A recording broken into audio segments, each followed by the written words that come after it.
Buenas tardes, esta es la materia de metrología y normalización, horario de 9 de la mañana a 10 de la mañana, con la docente Ariana Basurto Álvarez, la unidad número 2, el equipo es el número 5, los integrantes somos Gutiérrez Rodríguez Fernando y Niebla Silva Jesús Salán.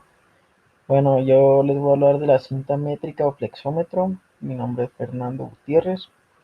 Bueno, esta es una imagen de una cinta métrica como ya todos la conocemos o la mayoría las conocemos. Partes de la cinta métrica o flexómetro. Primero está la cinta. La cinta es la regla en espiral amarilla. Amarillo es el color principal o de la mayoría, aunque también existen en blancas. Las medidas se encuentran impresas en ella, ya pueden ser en centímetros, en pulgadas, en fracción de pulgadas o en muchas otras medidas se pueden encontrar impresas en la cinta. La cinta entre más ancha sea, más fuerza tendrá y más lejos podrá llegar. También está hecha con una forma curvada, un poco curvada, para así poder llegar más lejos sin que ésta se doble. Bueno, en segundo tenemos el botón de parada. Bueno, aquí ya ven que cuando estiras mucho la cinta se retrocede sola. Esto es debido a un resorte que hay dentro de la carcasa, hace que ésta se regrese. Pero con el botón de parada la podremos parar a la distancia que nos sea conveniente o a la distancia que queramos para así poder realizar el trabajo de manera correcta. Bueno, el clip para carcasa y cinturón. Bueno, el clip para carcasa, este se encuentra adherido a la carcasa. La carcasa puede ser de metal o de plástico. El clip se usa para tener más a la mano la cinta métrica. Creo que ya saben a qué me refiero con esto, para que sea más accesible. Y por último está la pestaña de extremo en forma de gancho. Bueno, esta sirve para anclar la cinta al lugar, al extremo en el que vamos a medir. También sirve para que al momento de que se regrese toda la cinta, esta no se meta por completo en la carcasa. Bueno, una explicación de cómo se usa sería aquí en la imagen, como podemos apreciar. Bueno, se, se estira la cinta a la longitud que nosotros deseemos. Con el gancho se engancha en alguna superficie para que sea más fácil de tenerse y para que ahí sea el punto de referencia y así reducir los errores. Ya activamos el botón de seguridad y así sin que se mueva fácilmente podemos marcar con un lápiz o con lo que sea en la superficie que estamos midiendo o la que necesitamos medir. Bueno, los tipos de errores que se pueden cometer. Los errores de medición del operador. Bueno, aquí pueden ser una infinidad, como por ejemplo desde que el operador tome mal las medidas. Hay veces que se le dificulta cuando está en pulgadas. Puede ser alineamiento incorrecto, que la inclinación de la cinta esté mal. Por ejemplo, que haya superficies que no le permitan estar completamente horizontal. Bueno, pues el alineamiento incorrecto, que esté un poco chueca. Cuando la cinta no se apoya bien sobre el terreno, que la longitud de la cinta esté mal, que no sea como está graduada. O ese sería un error en el instrumento de medición, que no esté bien graduada, o por ejemplo este que está aquí en la imagen. El gancho, hay veces que no suele estar pegado completamente y pues ahí se pierde una cierta distancia o es un margen de error, ya que el gancho se estira un poco de la cinta y eso hace que unos pocos milímetros o puede ser hasta más salgan en la medida, pues, y no sea exactamente lo que está diciendo nuestra cinta. Cinta métrica en 16 de pulgada. Bueno, aquí es cuando una pulgada se divide en 16. se divide en 16 partes iguales. Como aquí podemos ver en la foto, este es un ejemplo muy claro, un 16avo, dos 16avos equivaldría a un octavo, y así 3 16avos, 4 16avos. En 4 16avos esta equivale a un cuarto, como aquí se está mostrando en esta imagen de abajo. Un cuarto, y a 5 16avos, 6 16avos equivalen a 3 octavos, 7 16avos, 8 16avos sería la mitad de una pulgada. 8 16avos a 16 entre 2, pues es un medio. Y así sucesivamente hasta llegar a 16, donde se completaría la pulgada. Es fácil de identificar en una cinta, como este sería el ejemplo. Las rayas más pequeñas equivaldrían a un 16avo, las un poco más grandes a un octavo, y así cada cuatro serían un cuarto. Esta es un poco más grande. En la octava raya sería un medio que sería exactamente la mitad. Y aquí seguimos con rayas pequeñas, 5 octavos, las rayas un poco más grandes son 3 cuartos, y así hasta llegar a 16 para completar la pulgada. Pero son fáciles de identificar. Rayas más pequeñas, un 16avo, un poco más grandes, un octavo, un poco más grandes, un cuarto. La, la de un medio ya es fácilmente visible. Cinta métrica en 32avos de pulgada. Aquí se me complicó encontrar imágenes, pero es básicamente lo mismo. La raya más pequeña en este caso equivaldría a un 32avo. Una pulgada eh, estaría dividida en 32 partes iguales. Pero en este caso la segunda raya, 2 32avos, equivaldría a un 16avo. La tercera en 3 16avos, que son las pequeñas. En este caso, 4 32avos equivaldría a un octavo. 5 32avos, 6 32avos. 6 32avos son 3 16avos. Y así sucesivamente, cuando lleguemos a la mitad, pues sería la mitad de 32, que serían 16 32avos, exactamente la mitad de la pulgada. Y así en este caso las líneas más pequeñas equivalen a un 32avo, las un poco más grandes un 16avo, un poco más grandes un octavo, un poco más grandes un cuarto, un poco más grandes un medio, y después las más grandes serían una pulgada. Son fáciles de identificar, ya que aquí te lo dice claramente en las cintas, un octavo, un cuarto, pero las líneas más pequeñas, al estar dividida una pulgada en 32, pues solamente equivaldría a un 32avo, y así solo tendríamos que contar las líneas para saber la medida en 32avos. Bueno, aquí tengo los ejemplos de las medidas de una silla. Esto en este caso es una silla de mi casa. Usé una aplicación para celular. No era muy exacta, pero pues se intentó y es todo lo que tenía. Bueno, en este caso la medida de la altura máxima me dio 41,5 pulgadas. La, la horizontal me dio 21 pulgadas y 0,8 inches. 0,8 inches podría equivaler a 3,16avos, pero no es exacta la aplicación, no es muy exacta. Bueno, en esta 27,5 de pulgada, 0,3 a eso equivale a 5 de pulgada. Y bueno, en las patas en la pata corta me dio 15 pulgadas y media. Bueno, ahora pasaremos a utilizar el simulador. Bueno, aquí tengo el simulador. Rápidamente pondré dos ejemplos. Por ejemplo, hay 13 16avos. Es fácil de identificar, solamente tenemos que contar las rayas. Sin contar esto, es 1, 2, 3, 4, 5, 6, 7, 8, 9, 10, 11, 12, 13, lo que equivaldría a 13 16avos.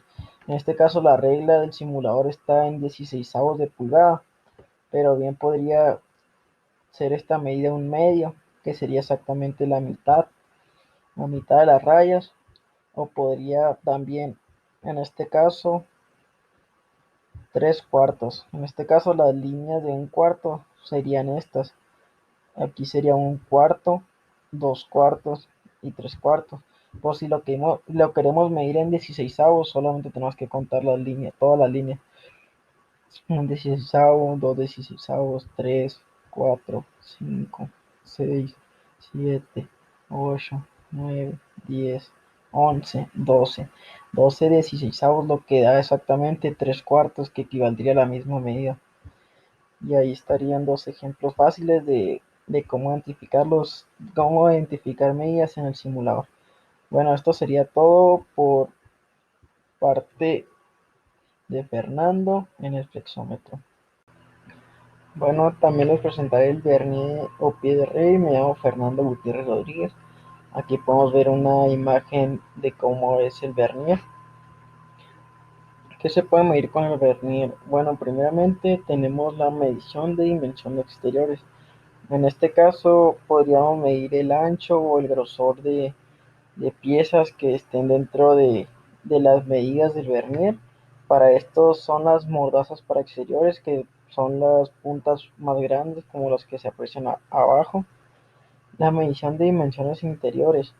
Esto es lo contrario a los exteriores. A esto podemos medir el interior de, ya sea por ejemplo tuercas, palanca o orificios. Como su nombre lo indica, solo son para interiores.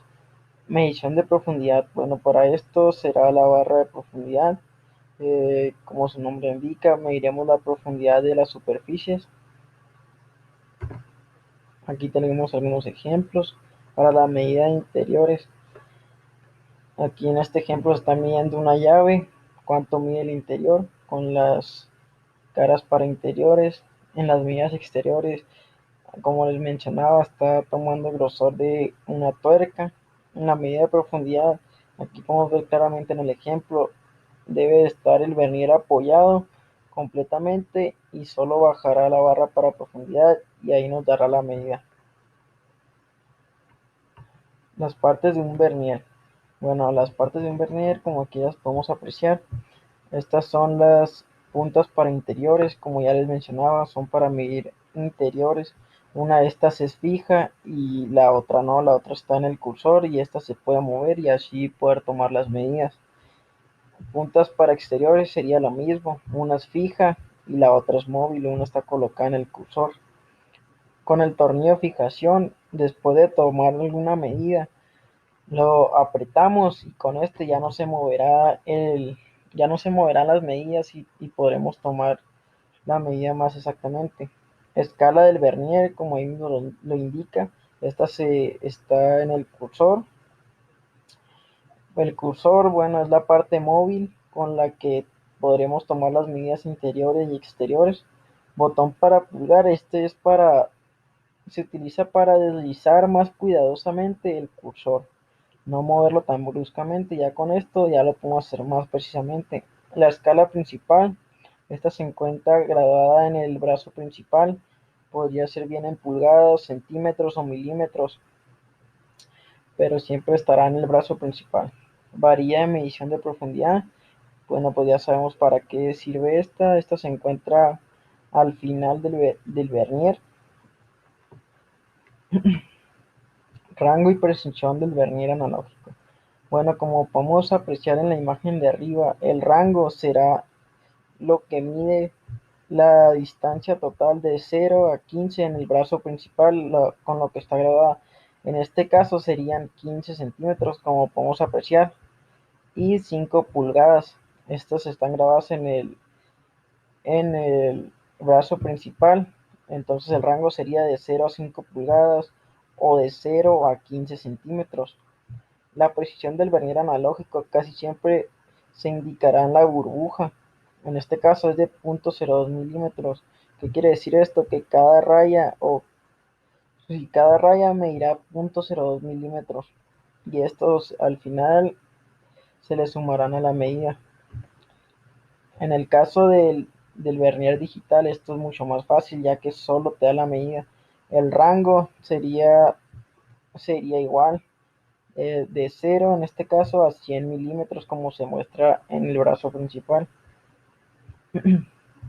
Y la precisión en este caso sería de 0.0 milímetros, como lo indica aquí en la pantalla, o 0.1 milímetros, como se quiera ver. ¿Cómo se usa el vernier? Bueno, como les explicaba anteriormente, con las caras interiores, que son para interiores, estas se meterán o se colocarán dentro de, del lugar que queramos medir, ya sea dentro de una tuerca, de un orificio, o en este caso dentro de una palanca. Estas se colocan y ajustas el cursor para que entre la medida y después las estiras o las haces a un lado para que estas peguen con la orilla de lo que vamos a medir. La medida de exteriores, como podemos ver aquí en el ejemplo, se abrirá primero con el cursor y y con la punta fija y la punta que se mueve apretaremos el objeto. En este caso debe ser con delicadeza, debe quedar completamente inmóvil. En el caso de los vernier digital, esto es mucho más fácil, ya que no tienes que estar fijándote en las medidas en la pantalla, te lo dice directamente. Pero antes de empezar a usarlo, debemos asegurarnos que esté en 0 para que nos vaya a dar la medida exacta. Medida de profundidad, bueno, con la barra de profundidad la insertaremos en el lugar que queremos medir su profundidad. Esta parte debe estar pegando en las orillas del lugar que vamos a medir para que así la medida sea exacta.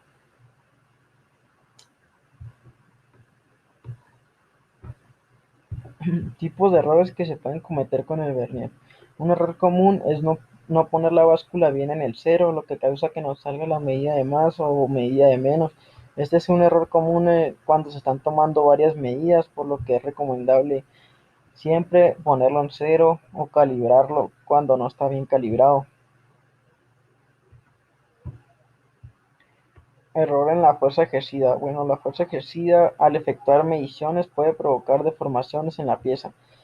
Un ejemplo sería, por ejemplo, cuando estás midiendo el exterior de un tape o una superficie blanda. Tú, si lo aprietas mucho, este pues se encogerá.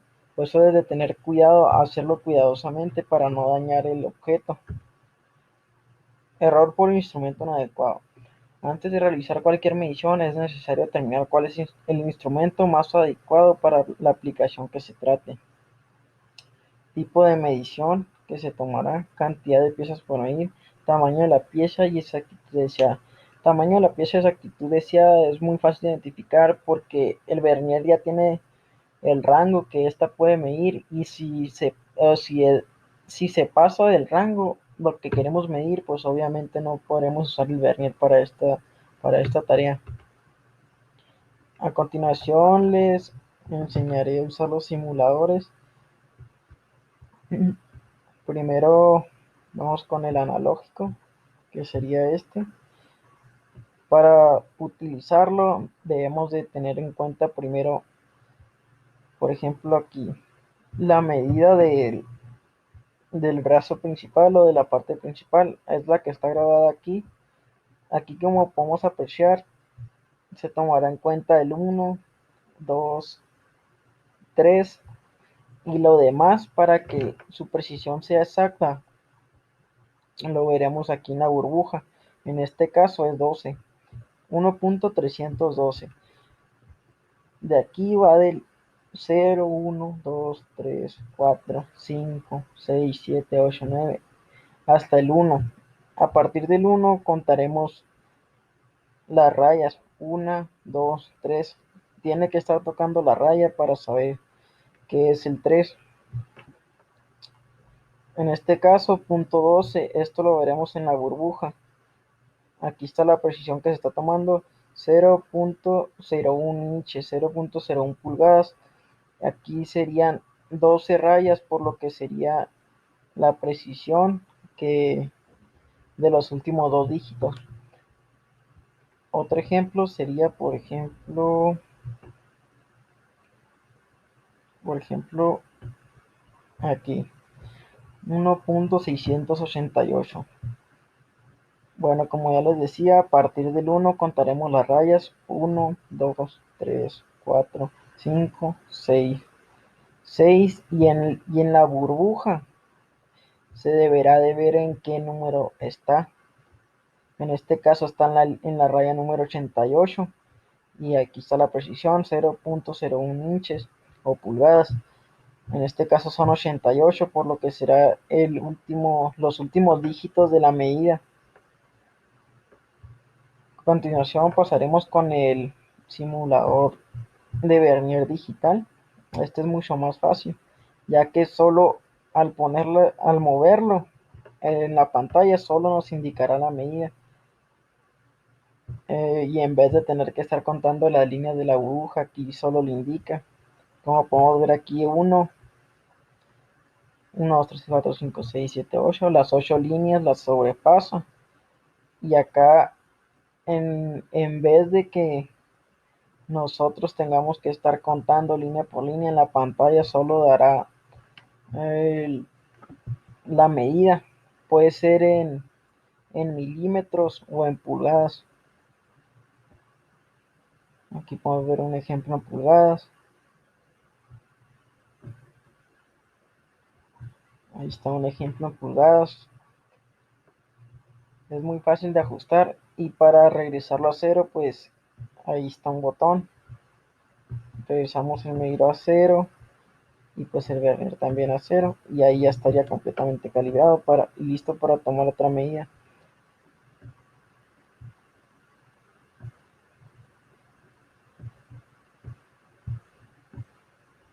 Y eso sería todo por mi parte. Espero haberles sido de ayuda. Gracias. Buenos días, seguimos con los instrumentos de medición. Hoy yo les voy a explicar el número 3. Mi nombre es Jesús Alan Nieblas.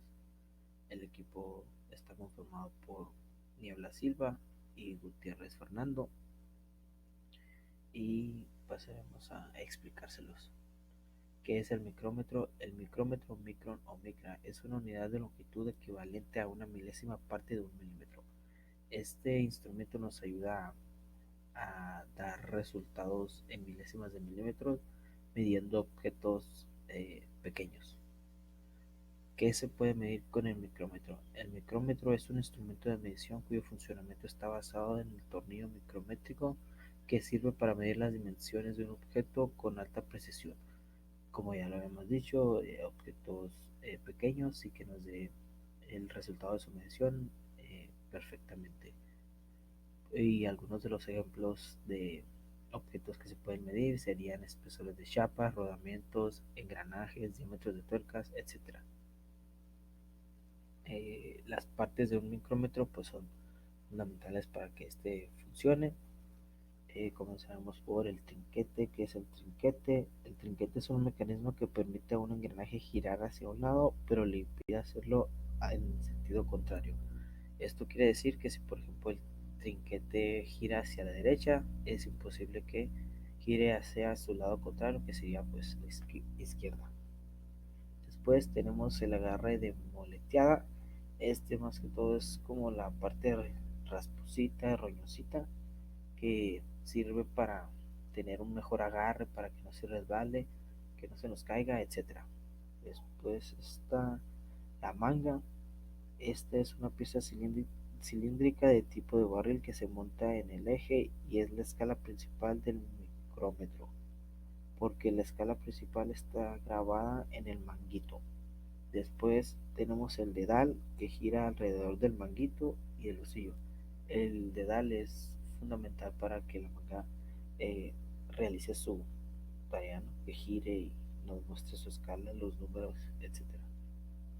Después está la tuerca de bloqueo, que es capaz de girar fácilmente el eje del husillo al soporte con gran precisión. La tuerca de bloqueo sirve para que el husillo, al momento de colocar el objeto entre el husillo y el yunque, el objeto nos mueva o se nos caiga o que el lucillo permanezca en su lugar.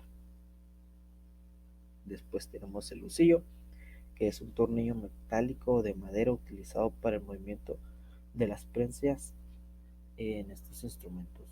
Pues ahí lo podemos ver. Después está el yunque, es un bloque de hierro que tiene la misma función, pero este nada más no se mueve, este queda estático y pues ayuda cuando colocamos el objeto entre el lucillo y el yunque, eh, es para que no se mueva y podamos hacer las mediciones. Después tenemos el tornillo de ajuste de acero. Este es empleado para evitar el movimiento entre las dos partes unidas, también llamado tornillo de apriete. Básicamente es como otra tuerca de bloqueo, pero ahora del yunque. Y por último tenemos la cara del yunque y cara del lucillo. Son apuestas entre sí. Son los puntos de medición del micrómetro y sostienen el objeto de medición colectivamente.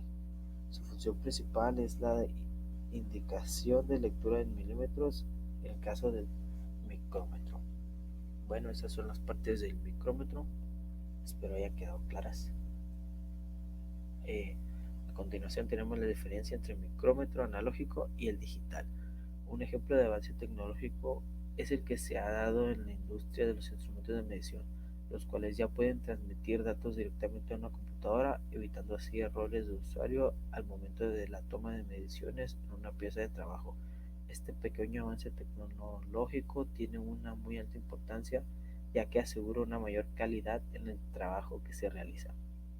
Como ya lo explicamos, los digitales están dejando atrás a los analógicos por el momento, ¿no? Y cuando venga un mejor micrómetro digital, pues los analógicos ya estarán casi descontinuados. Aún así, los instrumentos analógicos siguen siendo muy requeridos para operaciones de medición por las otras ventajas que presentan en la operación.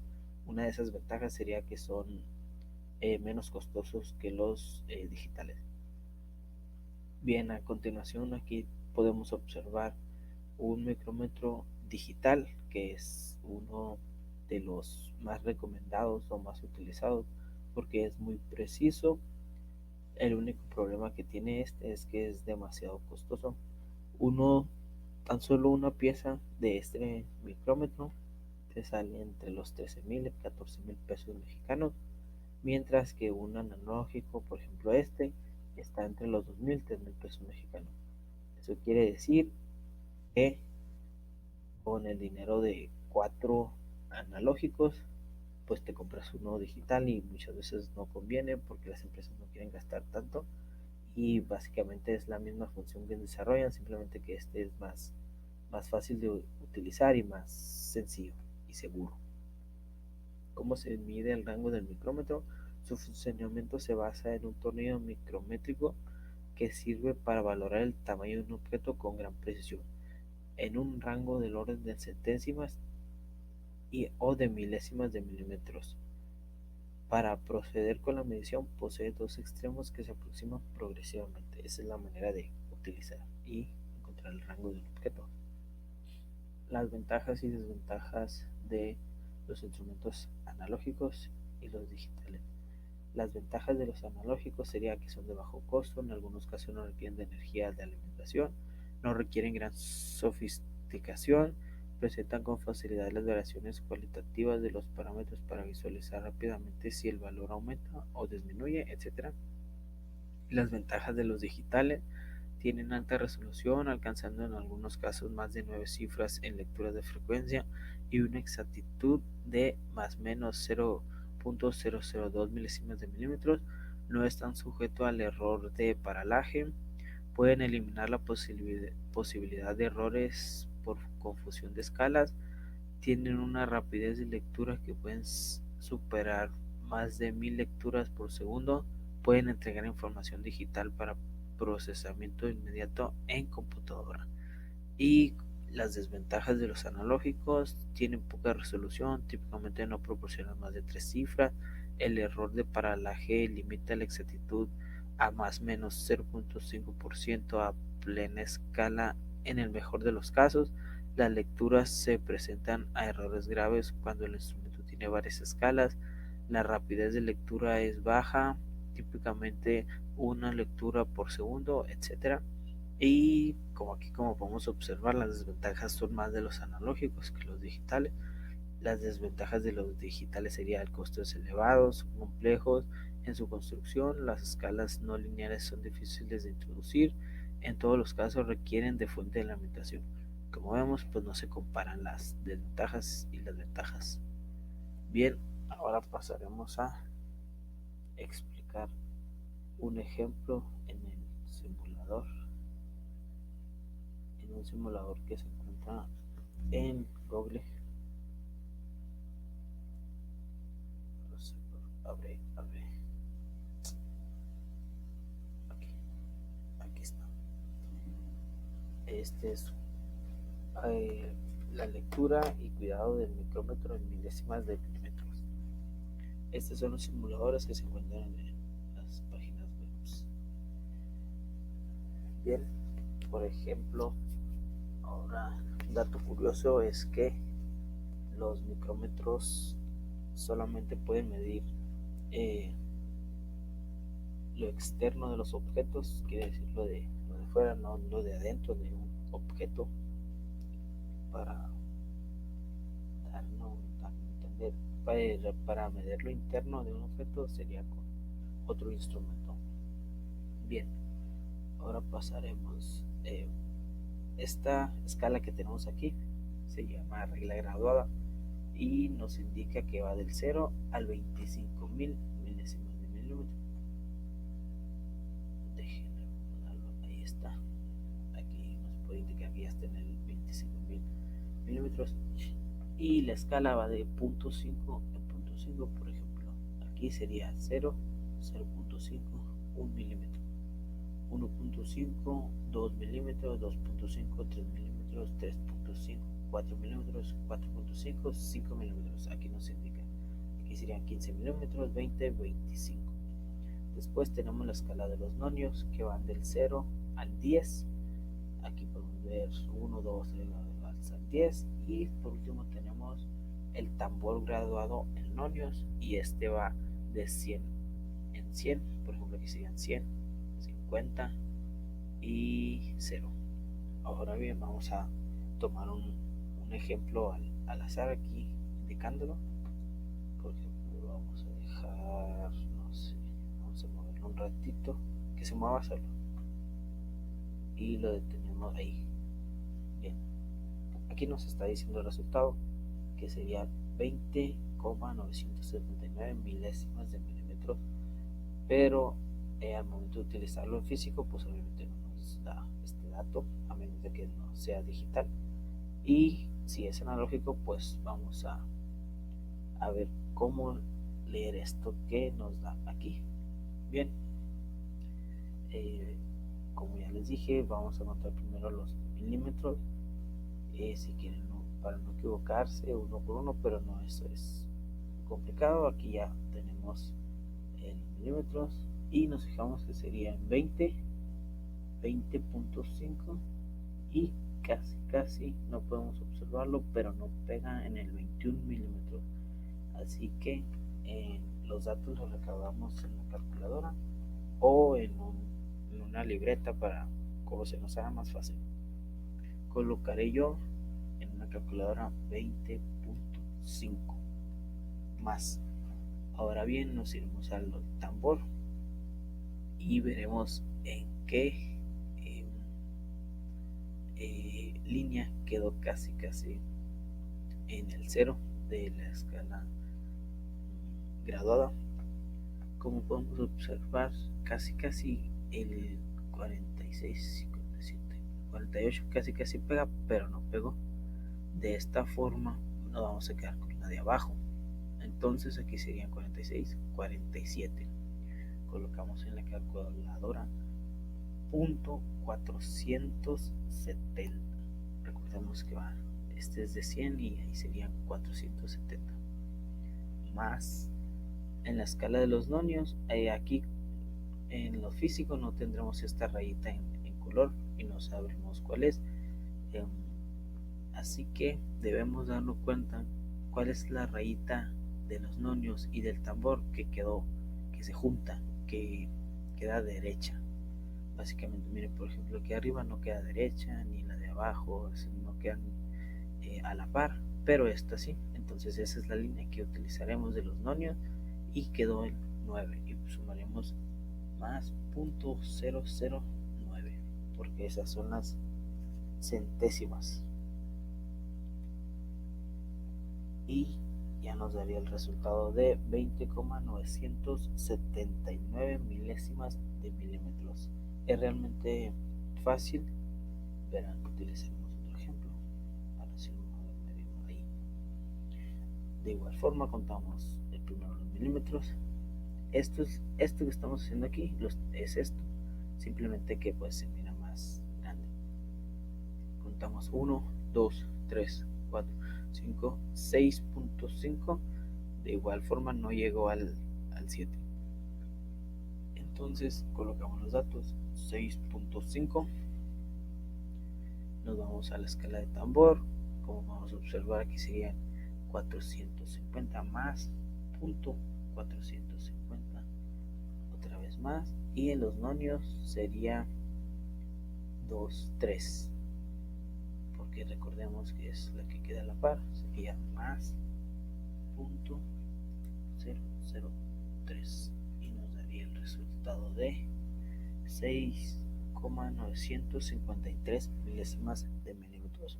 Eso es como si hubiéramos medido algo en físico, algo de ese tamaño, y utilizamos el micrómetro físicamente analógico, claro, ¿no? Bien, ese sería el ejemplo. Volvemos. Ventajas y desventajas ya. No carga. Uy, perdón. Una disculpa. Ahora nos volvemos aquí y ya. Como conclusión del micrómetro. Bien, ¿dónde nos quedamos? Como conclusión del micrómetro, de las ventajas y desventajas anteriores, se pueden observar que para cada aplicación hay que evaluar en función de las necesidades específicas qué tipo de instrumentos es el más adecuado. Con esto podemos concluir que no siempre el instrumento digital es el más adecuado, siendo en algunos casos contraproducente el uso del mismo. Y ya sería decisión de la empresa o de nosotros al momento de realizar alguna operación utilizar un micrómetro analógico y digital. Por eso es bueno aprender a utilizar los dos. Ahora pasaremos al punto 4, igual de los instrumentos de medición, medidor de altura. ¿Qué es un medidor de altura? Es un instrumento de laboratorio que se utiliza para obtener medidas de precisión, también conocidas como calibradores de altura. Vienen en dos presentaciones, digital y analógicos. Ambos modelos cumplen con las mismas funciones de calcular graduaciones milimétricas. Este es un poco más sencillo de utilizar, es mucho más sencillo de utilizar. Los dos, los digitales y los analógicos. ¿Qué se mide con el medidor de altura? Con el medidor de altura es el Grammy o calibrador de altura con vernier. Es un instrumento de medición y trazado que se utiliza en los laboratorios de metrología y control de calidad para realizar todo tipo de trazado de piezas, como por ejemplo ejes de simetría, centros para taladros, excesos de mecanizado, etc. Consta de una columna principal que está grabada en centímetros y milímetros por la que se desliza el calibre trazador, que lleva incorporado un vernier de precisión. La punta del calibre es de metal duro. Este tipo de gramil puede ser intercambiado por el reloj palpador de nivelación para comprobar el paralelismo u horizontabilidad de las superficies planas. Este medidor de altura simplemente se coloca en una superficie plana y por un lado comienzas a moverlo para comenzar a medir centímetros. ¿Cómo se usa? Para poder usar un medidor de altura debes seguir los siguientes pasos. En primer lugar, se ha de apretar el tornillo de sujeción del curso del medidor para prevenir que se desplace de un lado a otro mientras está usando. El segundo, vaya, ahí es como la tuerca de bloqueo, es la misma. En segundo lugar, hay que mover el trazo usando el indicador de la carátula de tipo palanca. Evita mover el trazo hacia adelante o hacia atrás porque causaría errores de precisión. Y en tercer lugar, hay que usar una alimentación fina para poder asegurar la posición de una vez que ubiques el trazo en la altura deseada. Como le dije, es demasiado fácil de utilizar en los medidores de altura. Ahora hablaremos sobre el punto final, que es el punto 5, el rugosímetro. ¿Qué es? El rugosímetro sirve para determinar con rapidez la rugosidad de superficies o perforación. El rugosímetro muestra la profundidad de la rugosidad media y el valor de rugosidad media RA. El rugosímetro mide como una superficie que está así como tipo rollosa, como que tiene altas y bajas, pero es una superficie pequeña. ¿Qué es la rugosidad? En mecanicidad, la rugosidad es un conjunto de irregularidades que posee una superficie.